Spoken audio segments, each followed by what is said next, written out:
जगन्नाथ जी की कथा। भगवान जगन्नाथ, बलभद्र और सुभद्रा की मूर्तियों के निर्माण और रथ यात्रा के उत्सव से जुड़ी है। ये कथा भगवान विष्णु के अवतारों और भक्तों के प्रति उनकी कृपा को दर्शाती है। राजा इंद्रद्युम्न और नीलमाधव। राजा इंद्रद्युम्न, जो पुरी के शासक थे, भगवान विष्णु के भक्त थे। उन्हें भगवान ने सपने में दर्शन दिए और उनसे अपने लिए एक मंदिर बनवाने को कहा। राजा ने भगवान की एक छवि की खोज शुरू की और नीलमाधव नामक एक छवि के बारे में सुना, जो एक आदिवासी राजा द्वारा पूजी जा रही थी।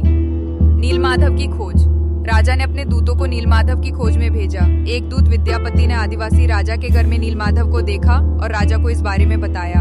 राजा इंद्रद्युम्न स्वयं नीलमाधव को लेने गए, लेकिन आदिवासी राजा ने उन्हें ये कहकर मना कर दिया कि नीलमाधव को केवल एक विशेष ब्राह्मण ही प्राप्त कर सकता है। विश्वकर्मा और अधूरी मूर्तियां।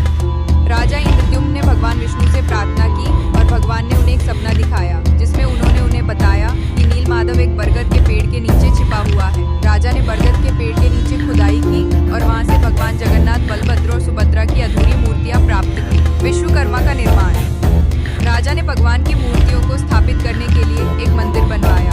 उन्होंने विश्वकर्मा को मूर्तियों को पूरा करने के लिए कहा, लेकिन विश्वकर्मा ने शर्त रखी कि वो किसी को भी मंदिर में प्रवेश नहीं करने देंगे जब तक कि मूर्तियां पूरी ना हो जाएं। राजा ने सहमति व्यक्त की, लेकिन कुछ दिनों के बाद राजा की उत्सुकता बढ़ गई और उन्होंने विश्वकर्मा को देखने के लिए मंदिर का दरवाजा खोल दिया। अधूरी मूर्तियां। जब राजा ने दरवाजा खोला तो उन्होंने देखा कि विश्वकर्मा अदृश्य हो गए थे और मूर्तियां अधूरी थी। भगवान जगन्नाथ, बलभद्र और सुभद्रा की मूर्तियां बिना हाथों और पैरों के थी। जगन्नाथ मंदिर। राजा ने मूर्तियों को उसी रूप में स्थापित करने का फैसला किया और मंदिर का निर्माण पूरा किया।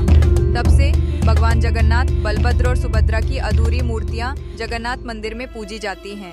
रथ यात्रा। हर साल भगवान जगन्नाथ, बलभद्र और सुभद्रा को रथों में बैठाकर पुरी नगर में घुमाया जाता है, जिसे रथ यात्रा कहा जाता है। ये उत्सव देवी सुभद्रा की पुरी नगर देखने की इच्छा और भगवान जगन्नाथ और बलभद्र द्वारा उन्हें रथ पर बैठाकर घुमाने की घटना की याद में मनाया जाता है।